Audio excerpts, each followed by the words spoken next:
बिस्मिल्लाहिर्रहमानिर्रहीम। अस्सलामुअलैकुम। उम्मीद करता हूँ आप खैरियत वाफियत से होंगे। आज जो टॉपिक हम डिस्कस करने जा रहे हैं वो इनकम टैक्स रिटर्न के हवाले से है।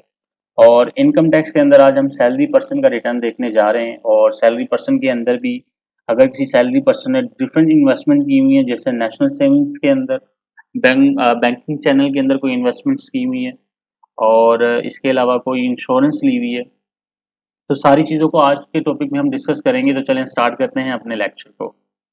ठीक है जी, आपने आना है आयरस के ऊपर। देखिए मैं ऑलरेडी लॉगिन हूँ और ये इंटरफेस आ रहा है आयरस 2.0 में। हमारा पहला रिटर्न है, इसके ऊपर मैंने डिटेल में वीडियो बनाई है, आप वहाँ चेक कर सकते हैं। तो ये हमारे पास इंटरफेस आ रहा है। ठीक है जी, सबसे पहले देखें file your income tax return, इसके ऊपर आप क्लिक करेंगे तो आपके पास नॉर्मल फॉर्म ओपन हो जाएगा। टैक्स ईयर 23 का हम रिटर्न फाइल करने जा रहे हैं, तो ये सिलेक्ट कर देंगे 1 जुलाई से 23 तक। सेकंड डिक्लेरेशन पे आकर रिटर्न स्टेटमेंट एंड ओरिजिनल के अंदर नॉर्मल रिटर्न इंडिविजुअल एओपी वाला फॉर्म हम ओपन कर लेंगे, टैक्स ईयर 23। इसको ओपन करके कंटिन्यू कर देते हैं। ठीक है जी, हमारे पास ये फॉर्म ओपन हो जाएगा। सैलरीज के अंदर पहला जो 1009 वाला कोड है, इसके ऊपर आके हमने अपनी सैलरी मेंशन कर देनी है 699300।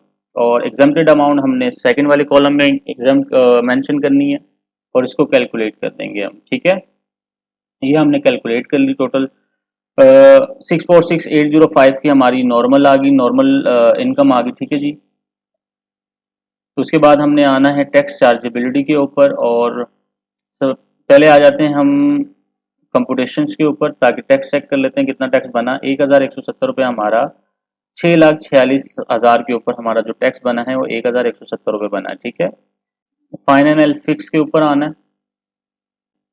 इधर आके हमें जो नेशनल सेविंग से प्रॉफिट मिला होगा वो हमने यहाँ आके मेंशन करना है। ठीक है जी,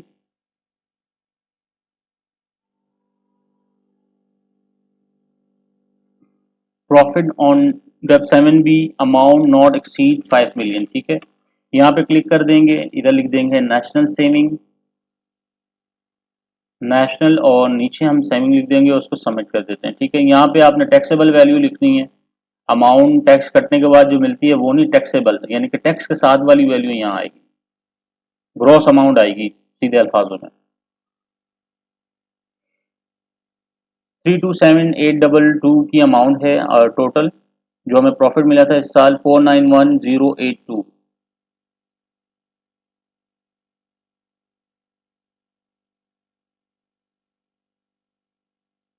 ठीक है, सेकंड में आके हमने क्या करना है, एमबीएल जो मिजान से हमें प्रॉफिट मिल रहा है वो मेंशन करेंगे हम।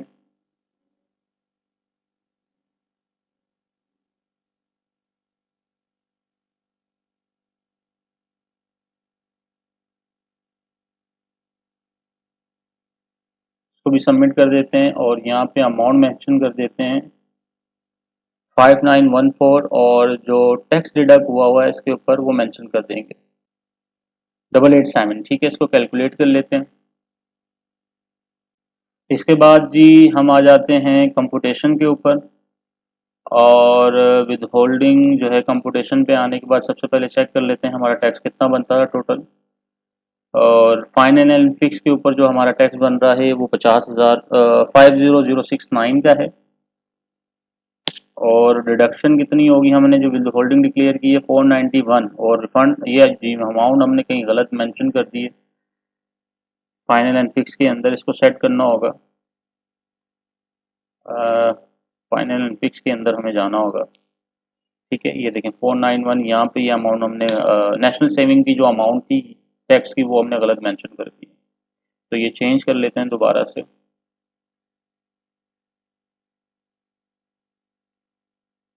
15% का टैक्स डिडक्ट होता है, तो 49182 अमाउंट बन रही होगी। ठीक है जी, तो 50069 की वैल्यू बनेगी। कंप्यूटेशन पे आते हैं, और हमारा जो टैक्स अभी बन रहा है वो 1170 रुपये है जो हमें पे करना है। टोटल टैक्स चार्जेबिलिटी 51,000 रुपये है, और 50,000 फाइनल के अंदर था। सैलरी टैक्स अगर आपका डिडक्ट हुआ होगा तो सैलरी वन सेक्शन 159 के अंदर आपने मेंशन करना है। और इसके अलावा टेलीफोन या सेल फोन पे अगर आपका टैक्स डिडक्ट हुआ होगा तो आपने यहाँ मेंशन कर देना। जैसे सेल फोन पे आपकी सिम आपके नाम पे होगी, उस पर जो टैक्स डिडक्ट हुआ होगा वो आपने यहाँ मेंशन करना है। ठीक है जी,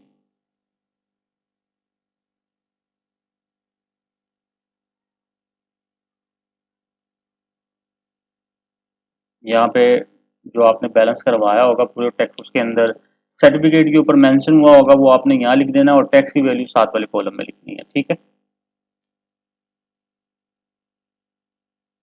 713 टोटल बैलेंस करवाया था, 107 रुपये इसके ऊपर डिडक्ट हुआ है। अच्छा, इसके अलावा अगर कोई और नंबर आपके नाम पे है उसके ऊपर आपने अगर बैलेंस करवाया है और टैक्स डिडक्ट हुआ है, वो भी आपने यहाँ मेंशन कर देना है। रॉन्ग, और नंबर आपने यहाँ मेंशन करना है, अगर नंबर है तो अ, याद है तो नंबर मेंशन कर दें, अदरवाइज ये लिख दें। ठीक है जी, 14398, और इसके ऊपर जो टैक्स डिडक्ट हुआ होगा वो आपने यहाँ मेंशन कर देना है। इसको कैलकुलेट कर लें।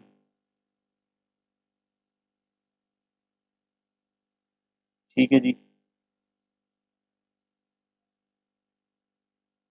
इसके अलावा अगर आपने घर का कोई मीटर लगवाया है अपने नाम पे तो वो मेंशन होगा।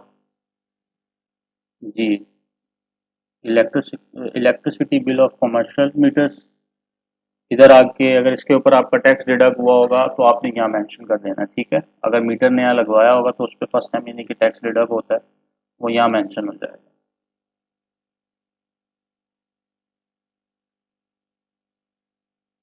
अगर मीटर नंबर या कंज्यूमर नंबर है तो वो आप मेंशन कर दें यहाँ पे।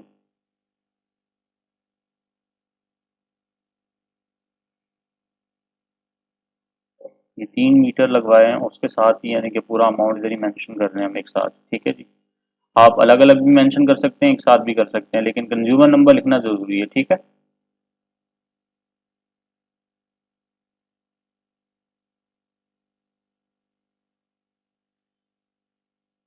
7208, और इसके ऊपर जो टैक्स डिडक्ट हुआ 865 का टैक्स डिडक्ट हुआ। ठीक है, इसको कैलकुलेट कर लें। कंप्यूटेशन के ऊपर आए, कंप्यूटेशन के ऊपर क्लिक किया तो ये देखें टोटल जो है हमारा टैक्स जो डिडक्ट हुआ है वो 52919 का है, और हमारा रिफंड आ गया है 1680। ठीक है,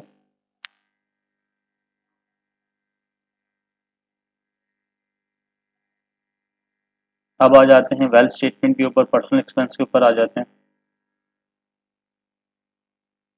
और हाउस एक्सपेंस के ऊपर आप लिख दें जो लमसम अमाउंट आपकी है। अगर आपके पास डिटेल अलग अलग है तो यहाँ मेंशन कर दीजिएगा। यहाँ पे जो इंश्योरेंस आप ईयरली दे रहे हैं, पूरे साल की इंश्योरेंस जो आपने ली हुई है, तो वो वैल्यू मेंशन करनी है जो आप पे कर रहे हैं ड्यूरिंग द ईयर, जो पे आपने की होगी जुलाई से जून में।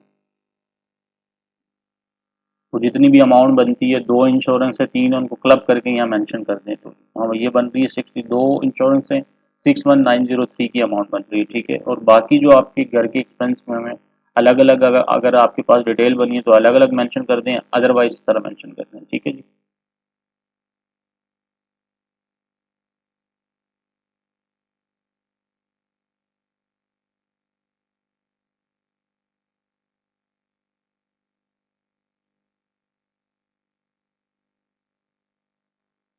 यहाँ पे टैक्स का अमाउंट मेंशन करेंगे आप, 52931 जो है 52919 की वैल्यू है। इसको कैलकुलेट कर लें दोबारा से। ठीक है,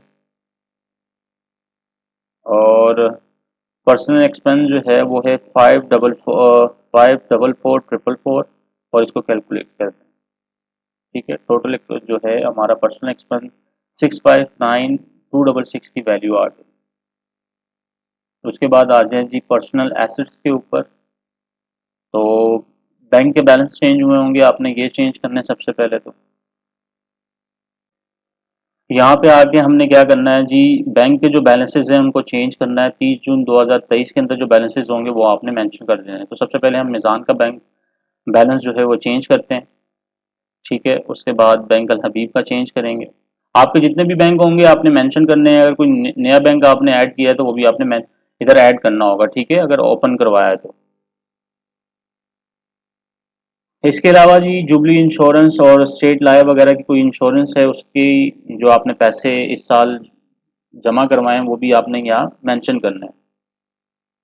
ये पहले साल से लेके इस तरह साल ईयर बाय ईयर ये जमा होते जा रहे हैं। तो इस साल की जो आपकी अमाउंट होगी वो ऐड हो जाएगी इसके अंदर। और ऊपर जो हमने अमाउंट चेंज किया है वो उसका था अपना स्टॉक एक्सचेंज का था। अगर कोई शेयर्स वगैरह लिए हो 30 जून का जो बैलेंस आ रहा होगा आपने वहाँ मेंशन कर देना, ठीक है। तो ये हमने इंश्योरेंस की वैल्यू चेंज की है, जुबली इंश्योरेंस की वैल्यू चेंज कर रहे हैं, ठीक है। ये सब चेंज करने के बाद आपने क्या करना है, इसको कैलकुलेट कर लेना।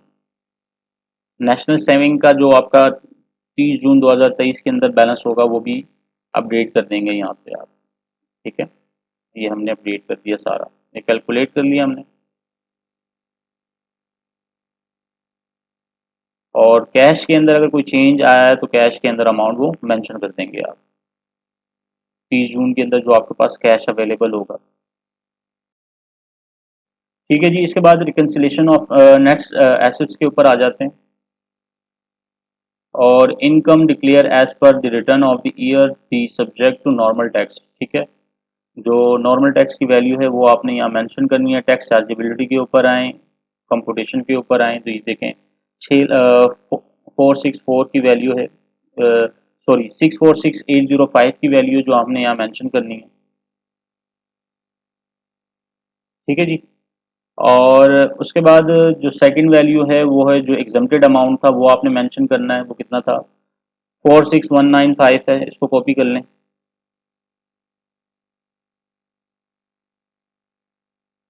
इधर आके इसको मेंशन कर, नीचे आके सेकंड वाले कॉलम पे एग्जम्प्टेड फ्रॉम टैक्स यहाँ मेंशन कर देंगे, कैलकुलेट कर दें।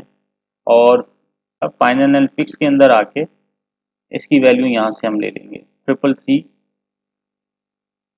दोनों को मर्ज करके ले लेंगे, ठीक है। 333,796 की वैल्यू है।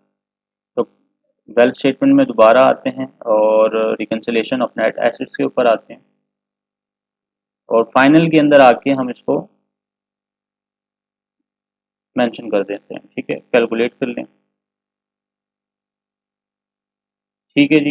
ये आपका ज़ीरो हो गया, रिकन्सिलेशन कंप्लीट होगी, इनफ्लो आउटफ्लो ओके हो गया जी। उसके बाद आपने क्या करना है, आपने आना है,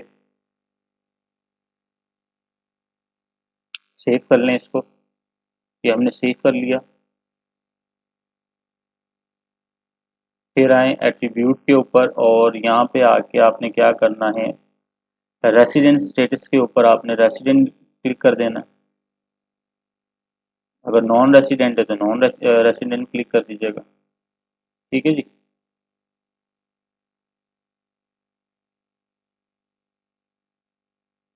देन सेव कर दें इसको, डेटा पे आए दोबारा।